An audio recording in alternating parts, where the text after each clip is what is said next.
Jacinto Serrão, como é que olha para esta demissão no Governo?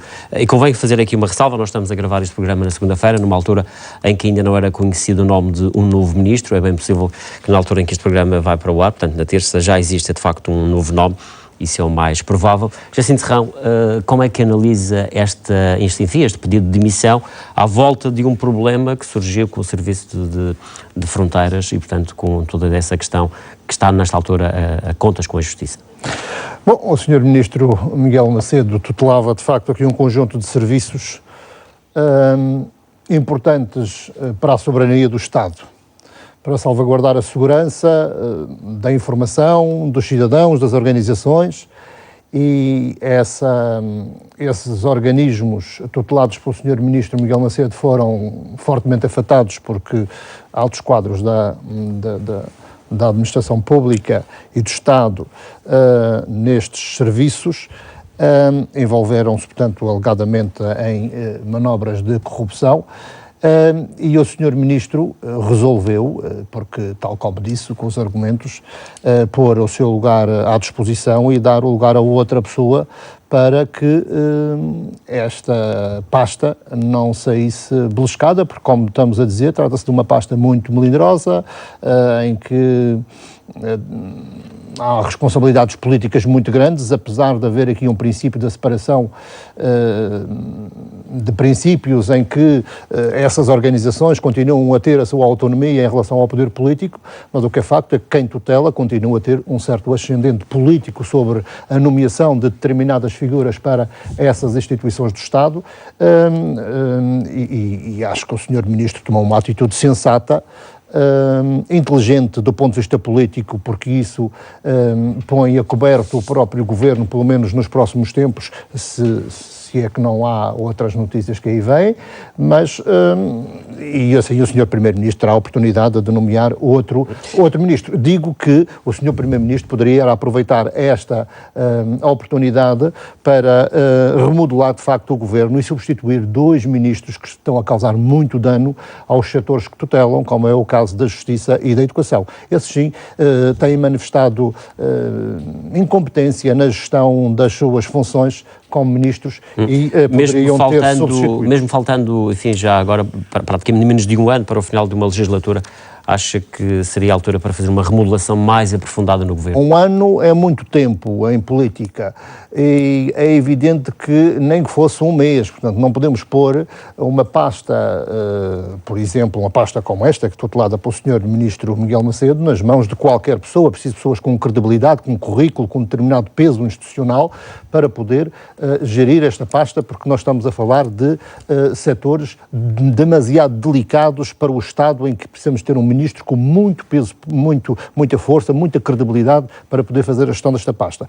E em relação às outras pastas, como a da Educação e da Saúde e da Justiça, naturalmente que essas pastas, se nós tivéssemos um outro ministros mais competentes que pudessem solucionar os problemas que existem nesses dois setores, da Justiça e da Saúde e da Educação, peço desculpa, nós todos só ficaríamos a ganhar e certamente a credibilidade do Governo sairia melhorada, mas isso é uma decisão que compete ao Sr. Ministro.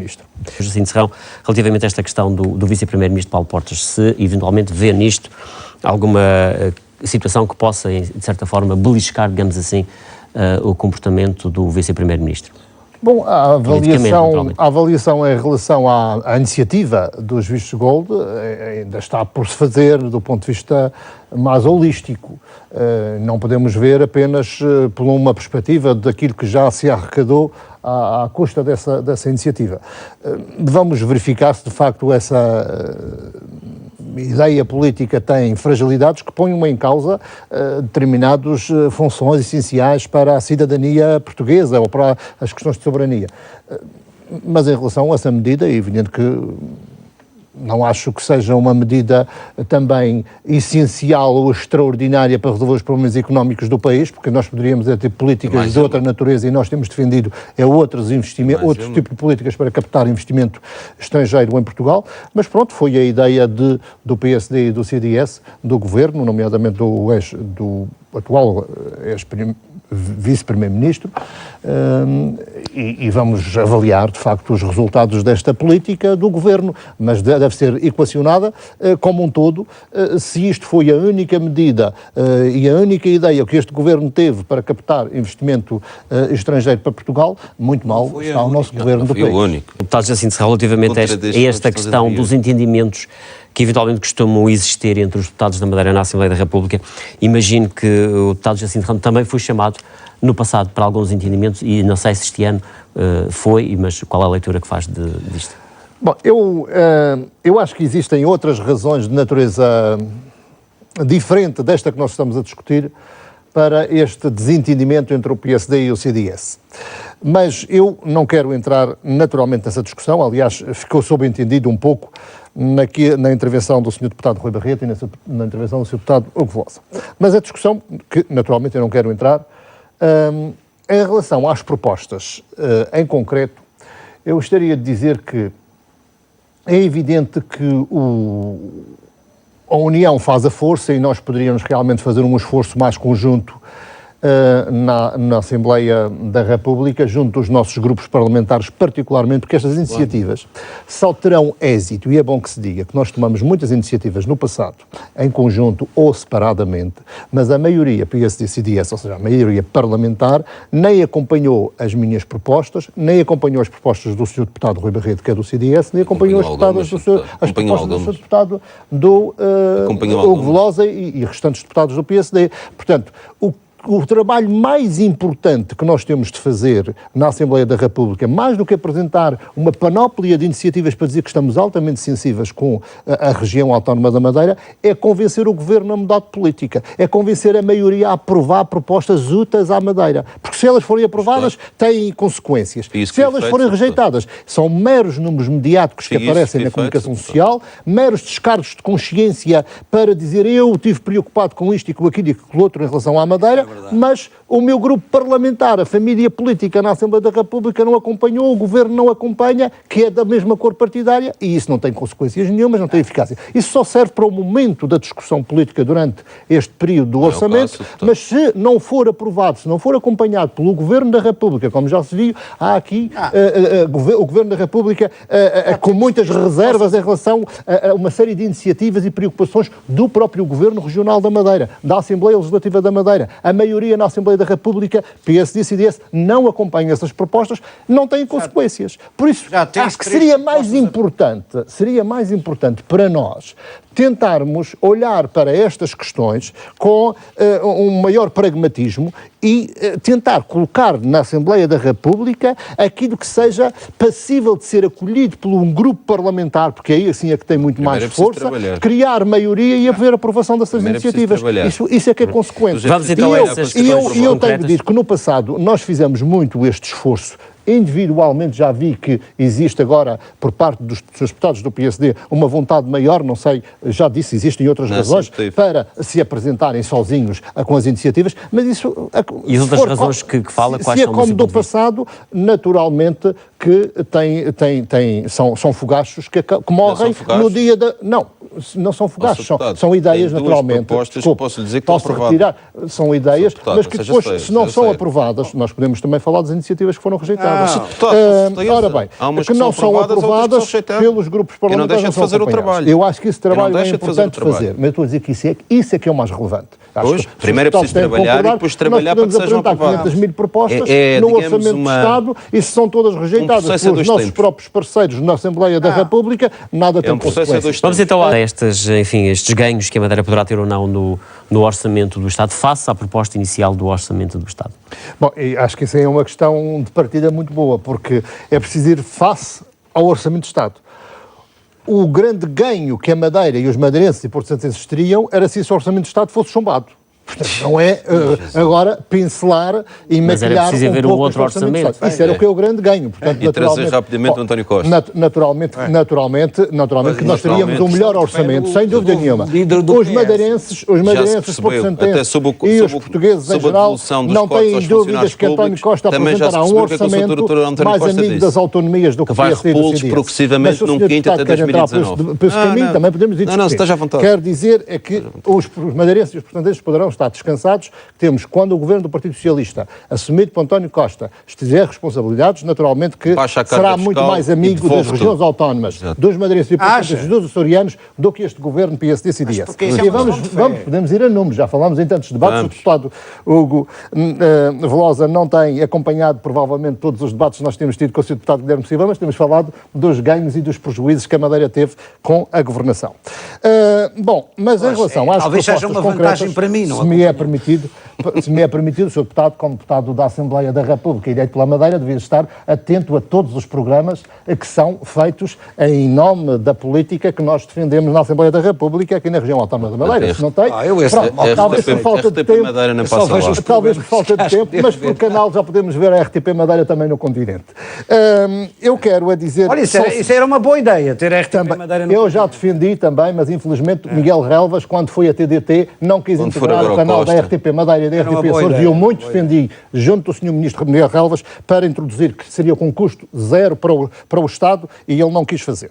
Bom, vamos então à questão das propostas em concreto.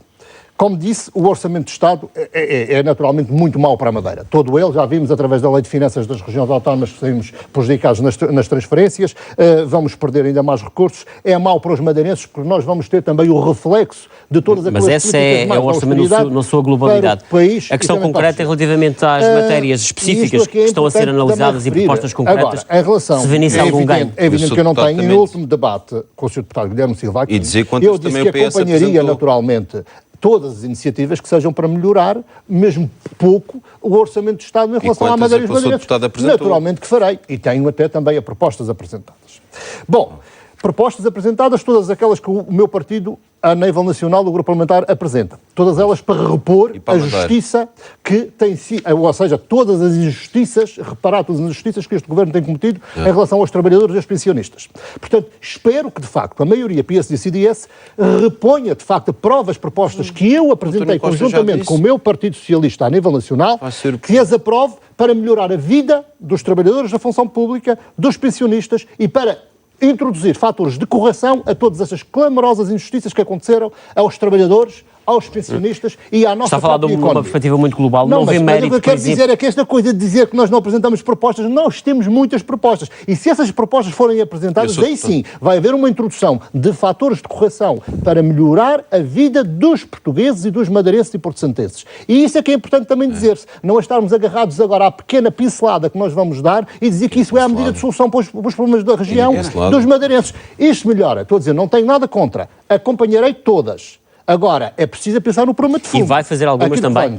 Tenho uma em concreto em relação à Madeira, e para além de todas as outras que têm implicações diretas nos madeirenses e nos porto-santenses. E qual é que tem? Tenho a questão, mas fiz o trabalho como devia ser feito. Ou seja, convenci o meu grupo parlamentar para acompanhar totalmente esta iniciativa e vai fazer, pelo menos em nome do Partido Socialista, nós vamos assumir isto e se vier a ser aprovada, isto pode render largas centenas de milhões de euros. Bom, tem a ver exatamente com a reavaliação do PIB, em que a Madeira vai perder em valores, ou vai, pelo menos a previsão, segundo os outros estudos, 670 milhões de euros no seu valor de PIB. E isto pode fazer com que a Madeira volte, pode fazer com que a Madeira volte a níveis de objetivo abaixo, a níveis dos objetivos do objetivo 1, como tinha antes acesso a fundos de coesão. Bom, isto quer dizer que eu, quando tive responsabilidades políticas durante muitos anos no partido, e o PS Madeira acompanhou e continua a acompanhar, nós sempre dissemos que era um erro a Madeira, e o Governo Regional da Madeira está a se vangloriar que nós tínhamos um PIB rico, à custa de um certo implemento da Zona Franca da Madeira, um PIB rico, e um poder de compra pobre, que era evidente que nós não tínhamos, de facto, uma riqueza nas famílias compaginável com a riqueza de PIB que nós tínhamos, estatisticamente.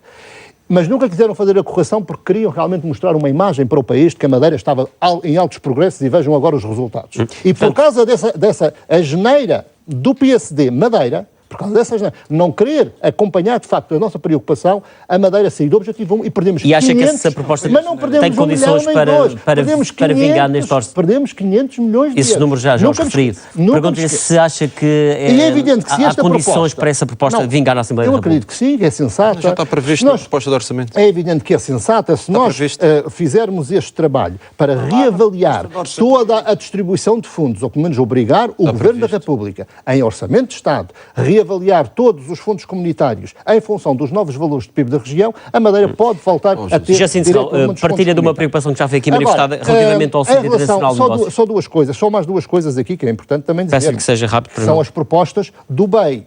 Eu não percebo quais são estas propostas, esta candura com que o PSD está a colocar esta proposta junto do Governo da República. Não tem de estar assim tão cândido. Tem de dizer pura e simplesmente que o Governo da República cumpra aquilo que está estipulado na Lei de Meios. Ou seja, o que está na Lei de Meios é que, de facto, a Madeira tem direito aos 740 milhões de euros e 250 milhões são do BEI. Portanto, eu não percebo porque é que nós vamos agora nos ajoelhar, ou pelo menos esta delicadeza, tentar pedir ao Governo da República que cumpra aquilo que já está adquirido. Mas o que é facto é que o dinheiro não tem vindo, portanto há que haver negociação para que ele venha. Mas já está adquirido, ou seja, já está, o que é que nós vamos pedir? Eles estão de má fé connosco? Continuam de má fé em relação à Madeira? É esta questão que se tem de colocar. O que é que se passa neste Governo da República? O que é que tem contra a Madeira? Que nem sequer a Lei de Meios que veio para acudir a tragédia se é cumprida. Ela tem de ser cumprida. Portanto, bom, vamos avançar no programa. Que o Governo assuma esta responsabilidade. Não, ele tem de assumir porque está na Lei de Meios. E, portanto, é bom que fique claro... Vou colocar uma outra questão. A outra questão da sobretaxa, só para terminar, só da sobretaxa. Eu quero dizer, e o Sr. Deputado Rui Barreto colocou aqui muito bem, e é preciso dizer que nós temos sido injustiçados durante estes anos todos pelo Governo da República, que essa sobretaxa devia reverter a favor dos cofres da região. O Governo da República entendeu, o Governo da República, o PSD e do CDS, entendeu, e apesar das propostas... Mas isso aí estão todos de acordo. Ora, o Governo da República, o que é que faz? Sim, mas a decisão é política, podia ter sido política, o Governo pode transferir o dinheiro para a região. Haja vontade política do Governo da República, pelo amor de Deus. Mas deixa de fazer o trabalho também. O que é preciso dizer é que durante estes anos fomos injustiçados porque a sobretaxa ficou lá e agora estavam-se a preparar para cometer uma dupla injustiça. O Sr. Deputado Rui Barreto disse, bom, mas o Governo é que vai ser sensível a não cometer a dupla injustiça. Ou seja, quer ficar com crédito sobre fiscal, as duas matérias. Quer ficar com crédito fiscal. Em abono da verdade, diga-se o que é este crédito fiscal da sobretaxa, que é contar com o ovo no coiso da galinha. Se houver impostos a mais, é evidente que o crédito fiscal é contar com uma coisa que não sabemos... Mas o Geral do Partido Socialista já diz que se ganhar tem todo o gosto em devolver. Sem dúvida nenhuma. Então é bom. Mas é um direito, mas um direito dos madeirenses. É uma receita da região. Nós vamos estar aqui a vangloriar. Foi uma grande... Vamos ter que avançar no programa. Aquilo que é o dever do Governo da República. Eu queria esclarecer isso numa proposta de alteração orçamental. Rui Barreto, eu vou introduzir aqui uma outra... O Governo da República não está a fazer favor. A visita relâmpago, que chamamos-lhe assim, de Passos Coelho à Madeira, porque ela foi relativamente curta. Bom, o Sr. Primeiro-Ministro veio à Madeira, naturalmente, e é bom que venha a uma região do país para conhecer a sua realidade, e neste caso veio a uma iniciativa louvável e importante para ver o que de bom existe também na região autónoma da Madeira, nem tudo é mau, naturalmente. Mas é lamentável que venha o Primeiro-Ministro e não passe cavaco ao Governo Regional. Portanto, isto é a prova de que o Governo Regional não tem qualquer credibilidade. E é o fim, foi o fim do regime jardinista, não tem credibilidade, porque nós, sim, o Governo, estou a falar do Governo Regional. Pois claro. Estou a dizer, o Governo Regional não tem qualquer credibilidade junto do Governo da República e talvez por isso a Madeira está a perder muito. Porque se nós tivermos um governo na região autónoma da Madeira com capacidade diplomática para negociar, se articular com a governação do país, seja ela qual for, seguramente que a Madeira sairá sempre a ganhar. Porque nós somos dependentes, naturalmente temos a nossa autonomia, mas temos sempre uma relação e uma dependência para com o Estado. E o relacionamento político entre o Governo Regional e o Governo da República deve ser salvaguardado com elevação democrática, coisa que nunca existiu com este PSD Madeira. Portanto, é preciso dizer isto. Quando o Sr. Deputado Rui Barreto diz, bom, consegui-se uma coisa brilhante em relação aos Açores. Bom, é verdade, consegui-se, porque há capacidade política do Governo do Regional em negociar com o Governo da República e convencer que ele é uma política boa para a região, mas também boa para o país. Agora, na Madeira, porquê que não se tem conseguido isto? O Sr. Deputado Hugo Velosa falou que nós perdemos os 250 milhões porque caducou. Caducou porquê? Por incompetência manifesta do Governo Regional. Portanto, o Governo Regional não teve, de facto, a capacidade de acionar os mecanismos de uma lei que foi aprovada com os engenheiros da Sócrates, portanto, do seu ponto de vista, o Governo Regional perdeu aqui uma oportunidade. Subsídios de mobilidade, não vamos voltar a essas também questões. Iniciativas na Assembleia da República que ainda não foram, porque a maioria não deixam. Está a dizer assim, portanto, acha que o Governo Regional perdeu uma oportunidade, da região, poderia eventualmente colocar algumas questões em cima da mesa. Governo Regional, que está a prejudicar fortemente a Madeira. Nós temos 3 minutos e vou dar precisamente 1 minuto a cada um para ouvir também a vossa opinião numa questão que na Madeira tem marcado a vida política ou partidária, que é uma proposta do CDS para uma coligação com o PS. O CDS fez a proposta, o PS já disse que não. Vi isto em 30 segundos.